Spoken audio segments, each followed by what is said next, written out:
सभागृहात एवढं आक्रमक होताना बघण्याचं पहिलं कारण म्हणजे सभागृह हे सभागृहाच्या एका सभ्यतेप्रमाणे चालत नव्हतं. सभागृहामध्ये राजकारणाचा वास यायला लागला. प्रत्येक गोष्टीमध्ये राजकारण करण्याचं त्यांचं गणित जाणवलं आज. आणि जेव्हा आम्ही या सभागृहात बसतो तेव्हा आम्हाला जनतेने निवडून दिलेलं आहे. आम्ही काय समोरची मंडळी काय, त्यांना सगळ्यांना जनतेने निवडून दिलेलं आहे. इलेक्शन असेपर्यंतचे काही जे राजकीय गणित असतील ती ठीक होती, पण सभागृहात आल्यानंतर वास्तविकता असायला पाहिजे आणि ती वास्तविकता जाणवली नाही. सभागृहाच्या पटलावर पाणीपट्टी वाढीचा जो आज विषय त्यांनी चर्चेला आणला आणि त्याच्यावरती राजकारण करण्याच्या दृष्टिकोनातून तो आणलेला होता. कारण जेव्हा खऱ्या अर्थाने जो हा ठराव झालाय 17 जानेवारी 2025ला, त्यावेळेला आमची बॉडी नव्हती, आम्ही कोणी नगरसेवक नव्हते. त्यावेळेला तिन्ही आमदार होते, हे आज शासनकर्ते आहेत तेच आमदार होते. त्यावेळेला त्यांनी तो ठराव आणून द्यायला नव्हता पाहिजे. हा ठराव प्रशासनाने एक्झिक्यूट केला डायरेक्ट, कारण त्यांनी तो ठराव केलेला होता. आम्ही त्याच्यावरती आमची मतं मांडली की ही पाणीपट्टी कशी कमी करता येईल त्याचे आम्ही काही मार्ग सांगितले, जेणेकरून आज आपल्याला ज्या सोयी सुविधा द्यायच्या आहेत त्या सोयी सुविधा देण्यासाठी आपली जी स्कीम आहे, पाणी हा धंदा नाही आहे, पाणी विकायचं नाहीये, पण पाण्यामध्ये नुकसान नसावं, पाण्यामध्ये तोटा नसावा. एक साधं गणित आहे. उद्या पाणीपट्टीमध्ये आपण तोटा सहन केला तर तो कुठेतरी घरपट्टीवर वाढेल उद्या, कारण शेवटी एक आकृती बंद आहे ना, फायनान्सचा सुद्धा एक आकृती बंद आहे, अंदाजपत्रकाचा एक आकृती बंद आहे. त्या आकृती बंदाला अधीन राहून तुम्हाला कुठेतरी तुमचे उत्पन्नाचे सोर्स आणि खर्चाचे सोर्स जुळवायला लागतील. आपल्या सगळ्या आमच्या सदस्यांचं सुद्धा पाणीपट्टीच्या विरोधात म्हणणं होतं. शासनाच्या जो जानेवारी 2017 मध्ये वाढवलेला आहे तो वास्तविकता तपासावी. काही इलिगल जी कनेक्शन्स आहेत, काही ठिकाणी पाण्याचं आपल्याला देयक येत नाही, पाणीपट्टी प्रॉपर वसुली होत नाही. पाण्यामध्ये सुद्धा ऍडव्हान्स टेक्नॉलॉजी आली पाहिजे, स्काडासारख्या योजना आल्या पाहिजे, जेणेकरून आपल्याकडे मनुष्यबळ पण कमी करता येईल आणि आपल्याला ऑडिट पाण्याचं प्रॉपर होऊन कमी खर्चामध्ये पाणी देता येईल. आम्ही सूचना मांडल्या, पण समोरच्यांना राजकारणच करायचं होतं. कारण माझ्या माहितीप्रमाणे गोंगाट घाला बोला अशा त्यांना सूचना येत होत्या आणि त्या अवलंबून केल्या जात होत्या नगरसेवकांकडनं. हे सभागृहामध्ये शोभिवंत नव्हतं. आपण एखाद्याला समजवण्याचा प्रयत्न करतो हे कसं योग्य आहे कसं अयोग्य आहे ह्या दृष्टीने आम्ही बोलत होतो. पण जेव्हा ही वास्तविकता स्वीकारायला तयार नाही आणि ज्या वेळेला त्याच्यामध्ये अधिक राजकारण आलं तेव्हा मग आम्हाला थोडं आक्रमकतेने बोलायला लागलं. पण आम्ही आक्रमकता करताना सुद्धा सभागृहाचं सभ्यता पाळली. आता म्हटले ना, ती पाण्याचे दरच वाढले. आपल्याला 2006 नंतर 2026ला पाण्याचे दर वाढत आहेत. 3 रुपये 25 पैसे जो विजेचा दर होता तो 9 रुपये 50 पैसे झालाय. इरिगेशनची आपल्याला जी इरिगेशनची पाणीपट्टी येत होती त्याच्यात 4 पटीने वाढ झालाय. लेबर कॉस्ट मध्ये 6 पटीने वाढ झालेली आहे. त्यानंतर जी रसायनं लागतात, तुरटी लागते, ह्या त्रुटीमध्ये सुद्धा प्रचंड 70 ते 80% वाढ झालेली आहे. या सगळ्या गोष्टीचा विचार करता आपल्याला खर्चच वाढलेला आहे आणि हे सगळ्यांना कळतं. सभागृहामधला प्रत्येक जो नगरसेवक आहे, जो प्रतिनिधी आहे, तो सगळा हुशार आहे, एज्युकेटेड आहे. हे सगळ्यांना सगळं करत असताना फक्त राजकारण करणं हा एकच उद्देश जेव्हा दिसला तेव्हा हे मांडणं गरजेचं झालं आणि म्हणून ते सभागृहात मांडलं. बाकी हे वाढ प्रशासनाने सुद्धा मनाने नाही केलेली आहे. याच्यामध्ये ऑडिट क्वेअर आहे की तुम्ही लॉस मध्ये जाऊन लोकांना पाणी देतायत, त्यामुळे तुम्ही खर्च कुठून भागवणार. ऑडिट क्वेरी आहे. त्याच्यानंतर शासनाकडनं डायरेक्शन आलेली आहे की ह्याच्यामध्ये तुम्ही ना नफा ना तोटावर लोकांना पाणी द्यायला पाहिजे. त्याप्रमाणे प्रशासनाने तो ठराव घेतलेला होता. म्हणून प्रशासन पण यांचंच होतं. प्रशासनाने ठराव घेतला जो जानेवारी 2025 मध्ये घेतला. म्हणजे ज्या वेळेला हा ठराव घेतला तेव्हा हे लोक सगळे सुज्ञ त्यांनी घेतलेले आहे की पाणीपट्टीचे दर वाढलेले आहेत, विजेचे दर वाढलेले आहेत. म्हणजे त्यावेळेला असलेल्या लोकप्रतिनिधी जे होते, आपलं प्रतिनिधित्व आज शासनाकडे करतात, वसई विरारचं प्रतिनिधित्व तेव्हा करत होते कारण तेव्हा बॉडी नव्हती. त्यांनाही कळत होतं ना की विजेचे दर वाढलेत, ऍलमचे दर वाढलेत, रसायनाचे दर वाढलेत, मजुरांचे दर वाढलेत, इरिगेशनचे दर वाढले, कळत होतं. म्हणून त्यावेळेला बहुतेक घेतला गेला नसावा त्यांनी सुद्धा याच्यावर विचार.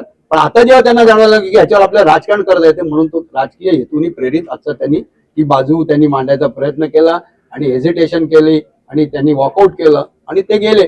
दुर्दैव असं आहे की त्याच्यानंतरचा ठराव होता आपल्याकडे 4, 5, 6 आणि 8 तारखेला जी पूरसदृश परिस्थिती तयार झाली जी पर्जन्यवृष्टी झाली, जे आभाळ आपल्या अख्ख्या शहरावरती फाटलेलं, त्याच्यामध्ये आम्ही आधी चर्चा केली. ज्या आपल्या प्रशासनाने चांगलं उत्तम काम केलं त्यांचं अभिनंदन केलं, पण शेवटच्या ठरावामध्ये असं होतं की ह्या गोष्टीला भविष्यामध्ये जर एवढा पाऊस पडला तर आपण त्याच्यावर कशा प्रकारे इव्हॅक्युएट करू शकतो, ते कशा प्रकारे पाणी समुद्रापर्यंत जाऊ शकते, खाडीपर्यंत जाऊ शकते, त्याच्यामध्ये मॅंग्रोवच्या असलेल्या अडचणी, ह्या सगळ्या गोष्टीचं आजची चर्चा करायची होती. आणि आजच्या ठरावाच्या रूपाने खास करून मॅंग्रोवसाठी जे जे विविध एनजीटीचे रूल्स आहेत, त्या एनजीटीच्या रूल्स प्रमाणे आपल्याला त्या कसे ते काढता येतील आणि आपले जे अडथळे तयार झालेले आहेत आपल्या प्रवाहामध्ये, त्या दृष्टिकोनांना चर्चा होती.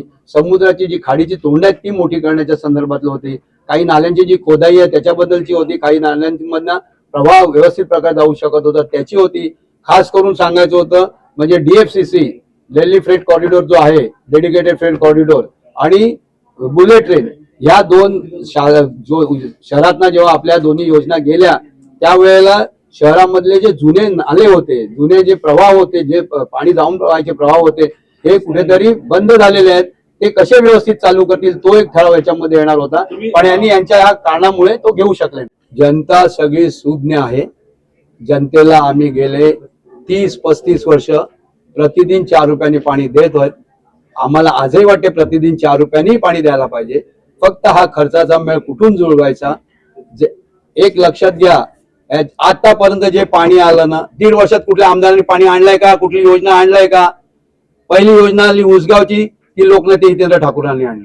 दुसरी योजना आणली सूर्याची, पहिला 100 MLDची, ती लोकनेते हितेंद्र ठाकूरांनी आणली. तिसरी योजना आणली, ती लोकनेते हितेंद्र ठाकूरांनी आणली. MMRDAची योजना सुद्धा, जी आज आपल्याला 150-170 MLD पाणी मिळते, ती सुद्धा योजना आमदार हितेंद्र ठाकूरांनी मंजूर केलेली आहे. तुम्हाला एकच सांगतो, त्या योजनेला जर आपल्याला 3-5चा GR लागला नसता, त्या योजनेला जर 50-70% अनुदान मिळालं नसतं, तर हेच पाण्याचे दर त्यावेळेपासून 14-15 रुपये होते, कारण तेव्हा 25 रुपये सिडकोनी आपल्याला दर दिलेले होते. आपण जेव्हा शासकीय अनुदानात ह्याच्यात मिळवली, त्यामुळे कॅपिटल एक्सपेंडिचर कमी झाला. कॅपिटल एक्सपेंडिचर कमी झाला म्हणून आपण लोकांना हे पाणी कमी पैशात देऊ शकतो. अमृत 1 योजना आणली, अमृत 2 योजना आणली, 350 किलोमीटरची लाईन शहरामध्ये फिरवली. जवळजवळ आज नवीन 10% काम चालू आहे. हे शासकीय पैशांना चालू आहे. फक्त 30% आपलं कॉन्ट्रीब्युशन आहे, बाकी सेंट्रल आणि स्टेट गव्हर्नमेंटच्या कॉन्ट्रीब्युशन मधनं बनवतो. हेच पैसे जर आपल्याला द्यायला लागले, आता आज आपली क वर्ग आहे, उद्या ब वर्ग झाल्यानं 50% कॉन्ट्रीब्युशन द्यायला लागलं, हे कॅपिटल एक्सपेंडिचर वाढेल. कॅपिटल एक्सपेंडिचर वाढल्यानंतर पाण्याचे दर वाढतील. पाण्याचे दर वाढले की आपल्या लोकांकडनंच घ्यायला लागणार शेवटी, कारण त्याला दुसरा पर्याय नाही. आणि एवढा आम्ही याच्यामध्ये काटोकरपणे अभ्यास करून ही अनुदानं मिळवून कमीत कमी पैशात पाणी देण्याचा प्रयत्न करतो. आणि आजच्या तारखेला आज हे सभागृहात केलं, हे सगळ्याचा विचार न करता निव्वळ राजकारण म्हणून आजचा सभागृह त्यांनी केलेला आहे. हा माझा ठाम आरोप आहे. आणि ह्याबद्दल कुठेही बोलायचं असेल तर मी जनतेच्या समोर सुद्धा बोलायला तयार आहे. शेवटचा प्रश्न, जर तुम्ही तुलना केली वसई विरारचा पाण्याचा रेट, कल्याण डोंबिवली किंवा मुंबई, त्याबद्दल थोडं आपल्याला अख्खा डेटा दिसला ना, तो थोडा. आज सगळ्यात कमी रेट आपल्याकडे आहे. आज सगळ्यात कमी रेट आपल्याकडे दर वाढवल्यानंतर सुद्धा आपल्याकडे कमीत कमी रेट आहे. आणि आपल्याकडे विरोधक काही म्हणतील की आम्हाला 1 दिवसाआड पाणी देतात.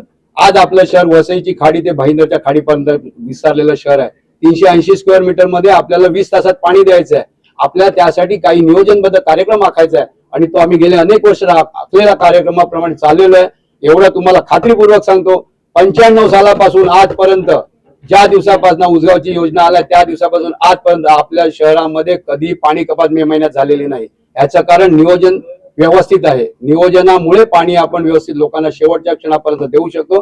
मग पावसाळा 20 जुलैला येऊ का 30 जुलैला येऊ, आपण शहराला पाणी शेवटच्या दिवसापर्यंत जे मार्च मध्ये देतो, जे जून मध्ये देतो, तेच आपण देत असतो. हे तुम्हाला खास करून इकडे नमूद करतो. आणि या सगळ्या योजना आपण प्रॉपर राबवतो आहे. शेवटी लोकांचं सहकार्य मिळते आहे, आणि म्हणून आपण याच्यामध्ये यशस्वी आहे. आपण 1 दिवसाआड पाणी देतो, पण 2 दिवसात देतो.